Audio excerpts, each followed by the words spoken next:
Hi everyone and welcome to Kavish IAS. आज का जो हमारा टॉपिक है दैट इज G20 समिट। पीछे आप जो तस्वीर देख रहे हैं ये ब्राजील का है।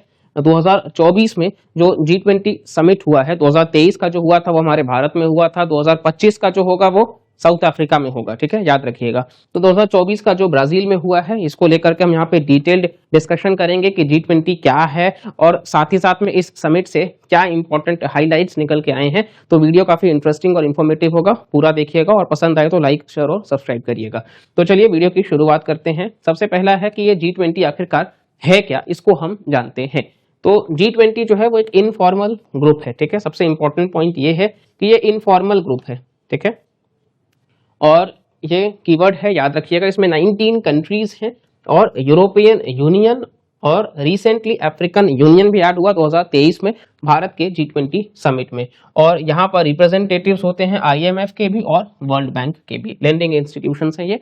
G20 मेंबरशिप जो है वो कंप्राइज करता है mix of world's largest advanced और इमर्जिंग इकोनॉमीज, जिसमें लगभग 2/3 ऑफ द वर्ल्ड्स पॉपुलेशन है। ठीक है, 85% of global GDP gross domestic product है और साथ ही साथ में 80% ऑफ ग्लोबल इन्वेस्टमेंट है और 75% ऑफ ग्लोबल ट्रेड है। मतलब 2/3 ऑफ द वर्ल्ड पॉपुलेशन है, 85% ऑफ ग्लोबल जीडीपी है, 80% ऑफ ग्लोबल इन्वेस्टमेंट है और 75% से ज्यादा ग्लोबल ट्रेड है। तो आप इंपॉर्टेंस समझ सकते हैं G20 का। G7 है लेकिन वो डेवलप्ड कंट्रीज के लिए है, लेकिन G20 जो है वो डेवलपिंग कंट्रीज के लिए है, जहां इंडिया और चाइना भी पार्ट है। G7 में इंडिया चाइना पार्ट नहीं है। ठीक है, ये आप ट्रिक से याद रख सकते हैं कि वहां जापान है, यूएसए है, यूके है, इटली है, कनाडा है। इटली और कनाडा, इंडिया चाइना नहीं है। जर्मनी और फ्रांस। अब जस्ट बिकॉज कि आज ये दोनों जो है वो फास्टेस्ट ग्रोइंग इकोनॉमीज हैं, तो इस वजह से एशियन इकोनॉमीज को माना जा रहा है, इसलिए इनके लिए G20 जो है वो बनाया गया। बाकी बहुत सारे नेशंस को भी ऐड करा गया। अब नेक्स्ट हम बात करते हैं कि इसका ओरिजिन, शुरुआत कहां से हुआ। तो 1997 से 99 तक एशियन फाइनेंशियल क्राइसिस आपको देखने को मिलेगा। ठीक है, और ये आपको ध्यान रखना है। यहीं से चालू होता है मिनिस्टेरियल लेवल फोरम जो G7 इनवाइट करते हैं डेवलप्ड और डेवलपिंग इकोनॉमीज के लिए, और जो फाइनेंस मिनिस्टर्स और सेंट्रल बैंक के गवर्नर्स हैं वो मीटिंग की शुरुआत 1999 से करते हैं। और 2008 में जो फाइनेंशियल क्राइसिस आता है अमेरिका में, लेहमैन ब्रदर क्राइसिस जो है, ठीक है, रिसेशन जहां से निकल के आता है। अब वर्ल्ड जो है वो देखता है कि नया कंसेंसस जहां हाईएस्ट पॉलिटिकल लेवल पे, और G20 लीडर्स जो हैं वो वहां से साल में एक बार मिलने की बात करते हैं। तो 1997 से 99 तक एशियन फाइनेंशियल क्राइसिस में इसको नींव रखी गई है, और उसके बाद में हम देखेंगे तो हर साल मिलने की बात 2008 के फाइनेंशियल क्राइसिस से आपको देखने को मिल जाएगा। और इससे जो G20 फाइनेंस मिनिस्टर्स और सेंट्रल बैंक गवर्नर्स मिलते हैं, ये मतलब खुद से ट्वाइस अ ईयर मिल सकते हैं, और ये मतलब सेम टाइम पे हो सकता है as IMF and world bank. ठीक है, अब नेक्स्ट हम बात करते हैं कि मेंबर्स कौन है। प्रीलिम्स में ऑलरेडी एक बार सवाल आ चुका है कि इनमें से कौन मेंबर नहीं है, तो आप यहाँ पे ध्यान से इसको देख लीजिएगा। फर्स्ट है अर्जेंटीना, यानी कि साउथ अमेरिका में जब आप जाते हैं। फिर है ऑस्ट्रेलिया, ठीक है, ब्राजील जो इस साल हुआ ही है, कनाडा, चाइना, फ्रांस, इसके साथ साथ में जर्मनी, इंडिया, इंडोनेशिया। तो जब आप आसियान कंट्रीज की बात करते हैं, इंडोनेशिया है, इटली है, जापान है, साउथ कोरिया है, Republic of Korea, Mexico, Russia भी है। रशिया G7 में नहीं है, G8 हुआ करता था, G7 से उनको निकाल दिया गया। फिर सऊदी अरेबिया है, साउथ अफ्रीका है जहां 2025 का होना है, टर्की है, यूके है, यूएसए है, यूरोपियन यूनियन और अफ्रीकन यूनियन। तो ये वो मेंबर्स हैं, यानी आसियान से सिर्फ इंडोनेशिया है, ये आप ध्यान रखिएगा। ठीक है, बाकी कंट्रीज को आप मैप में अच्छे से लोकेट करिएगा सबको। ठीक है, चलिए अब नेक्स्ट हम आगे बढ़ते हैं। आप इसका स्क्रीनशॉट ले सकते हैं। हम आगे बढ़ते हैं, कोऑपरेशन की बात करते हैं। तो ये जो G20 मेंबर्स हैं ये अलग अलग ऑर्गेनाइजेशंस के साथ में जुड़े हुए हैं, जैसे कि फाइनेंशियल स्टेबिलिटी बोर्ड के साथ में, फिर इंटरनेशनल लेबर ऑर्गेनाइजेशन के साथ में, फिर इंटरनेशनल मॉनिटरी फंड के साथ में, फिर OECD के साथ में, organisation for economic cooperation and development, जिसमें भारत सदस्य नहीं है, UN के साथ में है, वर्ल्ड बैंक के साथ में है, और वर्ल्ड ट्रेड ऑर्गेनाइजेशन। ठीक है, UN इनका हेडक्वार्टर्स आपको न्यूयॉर्क में देखने को मिल जाएगा, वर्ल्ड बैंक जिनका वॉशिंगटन DC में। ये सब भी आपको पता होना चाहिए। ठीक है, बेसिक चीजें हैं लेकिन आपको पता होना चाहिए कि UN जो है इनका हेडक्वार्टर्स आपको न्यूयॉर्क में देखने को मिल जाएगा। वहीं जब हम वर्ल्ड बैंक की बात करते हैं तो इनका है वॉशिंगटन DC में। ठीक है, ये भी आप ध्यान रखिएगा। और WTO की बात जब हम करते हैं तो ये जेनेवा जो स्विट्जरलैंड में है, वहां पे है, ठीक है। तो ये आपको देखने को मिल गया है, ILO वगैरह का भी आपको वहीं देखने को मिल जाएगा, ठीक है। अच्छा, अब नेक्स्ट हम बात कर लेते हैं इश्यूज क्या क्या एड्रेस करे जाते हैं G20 कंट्रीज के द्वारा। फाइनेंशियल मार्केट्स के इश्यूज को, टैक्स और फिस्कल पॉलिसी को, ट्रेड को, एग्रीकल्चर को, एम्प्लॉयमेंट को, एनर्जी को, करप्शन के खिलाफ लड़ाई और जॉब मार्केट में महिलाओं का रोल बढ़ाना है, 2030 agenda for sustainable development, climate change जो काफी इंपॉर्टेंट है, ग्लोबल हेल्थ, एंटी टेररिज्म और इंक्लूसिव एंटरप्रेन्योरशिप। अब नेक्स्ट हम बात करते हैं, देखिए उसके पहले अगर आप यूपीएससी की तैयारी कर रहे हैं और आप सिंसियर हैं इस तैयारी में कि लगता है आपको कि नहीं भाई हमको एग्जाम क्लियर करना है, हमको अपने डिजायर्ड पोस्ट के लिए जो है वो फर्स्ट अटेम्प्ट में ही मतलब पहुंच जाना है, तो उस बीच अगर आपको लगता है कि नहीं कहीं आपको गाइडेंस की जरूरत है, कहीं आपको किसी मतलब भरोसेमंद इंसान की जरूरत है, तो आप बिल्कुल हमारा हाथ पकड़ सकते हैं। कविश IAS जो है वो आपको मतलब बहुत अच्छे से तैयारी जो हम करवाते हैं, प्रीलिम्स से लेकर के मेंस से लेकर के इंटरव्यू, सारे ही स्टेजेस का जो है आपको बहुत डिटेल्ड वे में यहाँ पे होलिस्टिक कवरेज देखने को मिल जाएगा। 1-on-1 सेशंस भी है जहाँ आपके डाउट्स भी क्लियर करे जाएंगे, आंसर राइटिंग को लेकर के गाइडेंस जो हमारा है बहुत बेहतरीन आपको देखने को मिल जाएगा, प्रीलिम्स को लेकर के हमारा जो अप्रोच है टारगेटेड कंसाइज पढ़ाई करना और पर्सनालिटी डेवलपमेंट को लेकर के भी। तो यहाँ आप इंटरेस्टेड हैं तो नीचे दिए गए डिस्क्रिप्शन से भी आप जानकारी ले सकते हैं, और ऑफलाइन सेंटर्स में आप एनरोल होने के लिए हमारे कोलकाता में VIP रोड और हाजरा रोड सेंटर्स हैं, आप यहां पर आकर के भी संपर्क कर सकते हैं काउंसलिंग सेशंस के लिए भी। तो आप बिल्कुल एक बार जरूर मन बनाइएगा और फिर वीडियो से जैसा आपको रिस्पांस मिल रहा है वो भी आप जरूर साझा करिएगा। नेक्स्ट हम बात करते हैं कि ब्राजील को मैप में देखना। देखिए प्लेसेस इन न्यूज के अकॉर्डिंग हम आपका प्रीलिम्स एंगल भी कवर करवा रहे हैं, तो होलिस्टिक कवरेज आपको मिल रहा है। ऐसा नहीं कि सिर्फ हम IR डिस्कस कर रहे हैं, हम ज्योग्राफी भी डिस्कस कर रहे हैं, हम हिस्ट्री भी डिस्कस कर रहे हैं, तो एवरीथिंग आपको एक सिंगल सोर्स पे मिल जा रहा है। बस आप ट्रस्ट करिए और आप इन लेक्चर्स को सिंसियरली फॉलो करिए। जो भी एस्पिरेंट सिंसियरली स्टार्टिंग से अभी तक के लेक्चर्स को फॉलो किया होगा, हम आपको बेट लगा के बोल रहे हैं उस टॉपिक पे आप मेंस हो या प्रीलिम्स हो आप बहुत अच्छे से आंसर्स लिख पाओगे।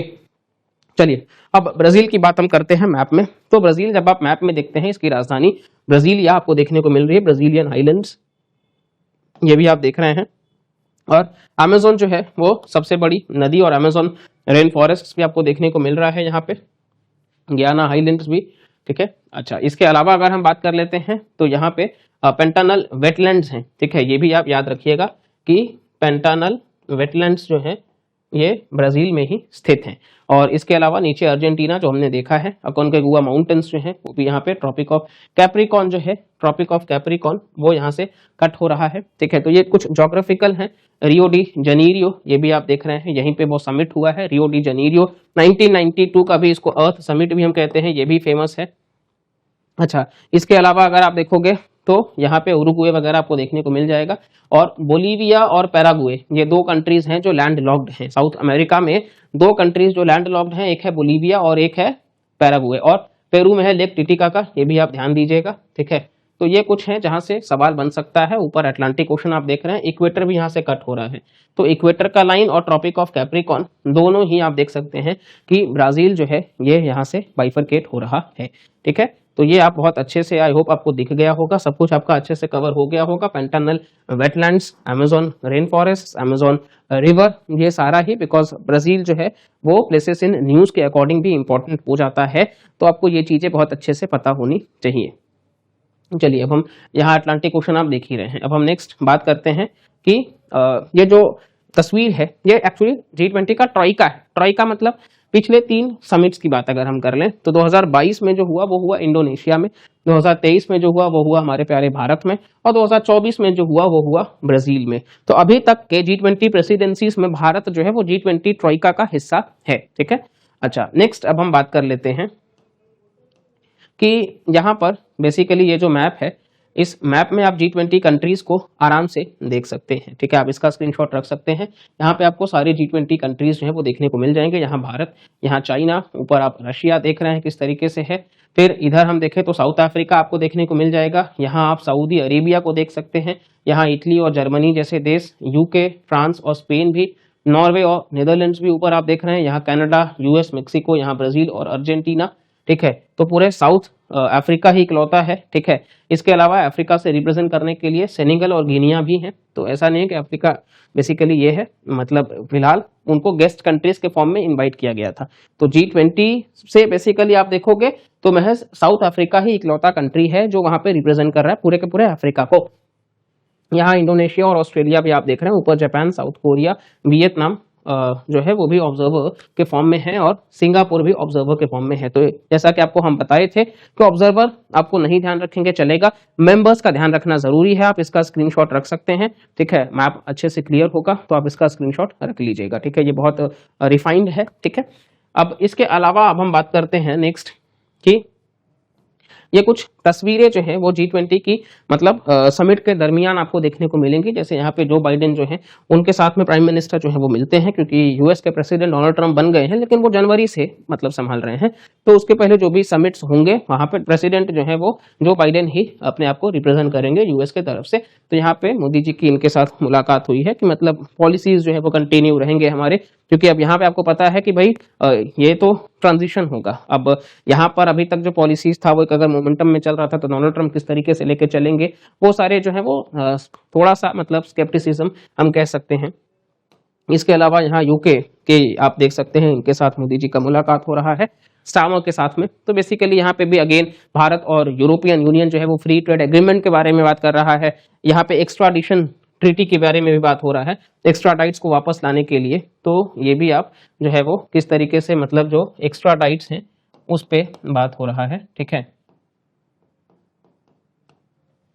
अच्छा, नेक्स्ट हम बात कर लेते हैं कि इस तस्वीर में अगर हम देखें तो भारत के प्राइम मिनिस्टर और इटली के यहाँ पे लीडर जॉर्जिया मेलोनी, तो यहाँ पे ये भी डिस्कस कर रहे हैं, रोड मैप भी तैयार किए हैं 5 साल में किस तरीके से भारत और इटली मिलकर के आगे विकास की बातें करेंगे, ठीक है। और जैसा कि हम सबने डिस्कस किया है कि मतलब ओवरऑल अगर हम देखें तो इटली हमेशा से सपोर्ट करता आया है। इटली जो है वो चाइना के बेल्ट एंड रोड इनिशिएटिव का हिस्सा हुआ करता था, वो खुद को विड्रॉ भी कर लिए हैं। तो इस तरीके से हम देख सकते हैं कि कितना इन्फ्लुएंस जो है वो भारत का मतलब एक पॉजिटिव इंपैक्ट हम कह सकते हैं कि बन रहा है पूरे विश्व स्तर में।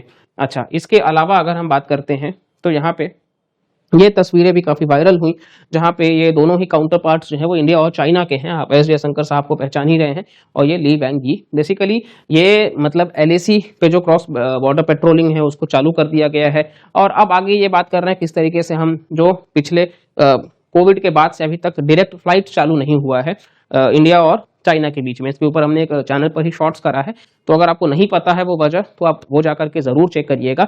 लेकिन इसके अलावा अगर हम देखें तो यहाँ पे डायरेक्ट फ्लाइट्स चालू करने की बात हुई है, ट्रेड को और आगे बढ़ाने की बात हुई है। तो ये सारी चीजें जो है वो नॉर्मलाइजेशन की तरफ मतलब इंडिया और चाइना रुख करने की बात यहाँ पे कर रहे हैं। इसके अलावा अगर हम बात कर लेते हैं तो अब कुछ इंपॉर्टेंट इश्यूज जो हम यहाँ पे ब्राजील में जो समिट में हुआ है उसको हम देख लेते हैं। सबसे पहला चीज तो हमने देखा कि 2025 का जो होगा वो साउथ अफ्रीका में होगा। अब यहाँ से बेसिकली यही कहा गया है कि क्लाइमेट चेंज को टैकल करना है, ठीक है। तो क्लाइमेट चेंज के बारे में बात किया गया है। इसके अलावा ग्लोबल अलायंस बनाया गया है against hunger and poverty, global alliance against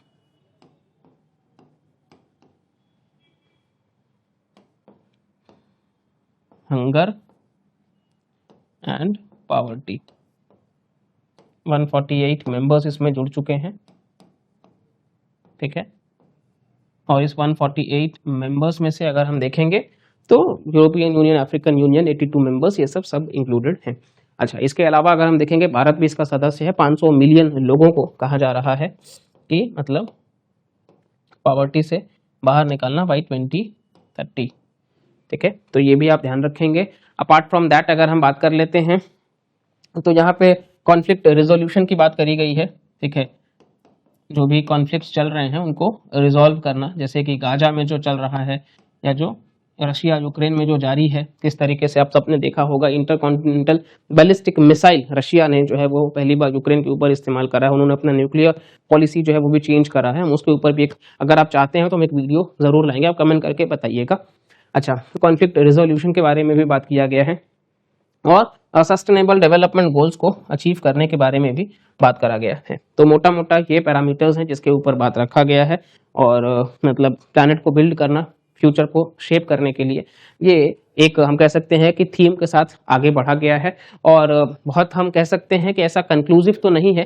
कुल मिलाकर के देखिए अभी भी बहुत प्रैक्टिकल पॉलिसीज बनाने की ज़रूरत है, क्योंकि ये समिट्स तो होते हैं लेकिन मतलब धरातल यानी कि ग्राउंड रियलिटीज अगर हम चेक करेंगे तो बहुत ज़्यादा इंप्रूवमेंट नहीं होता है।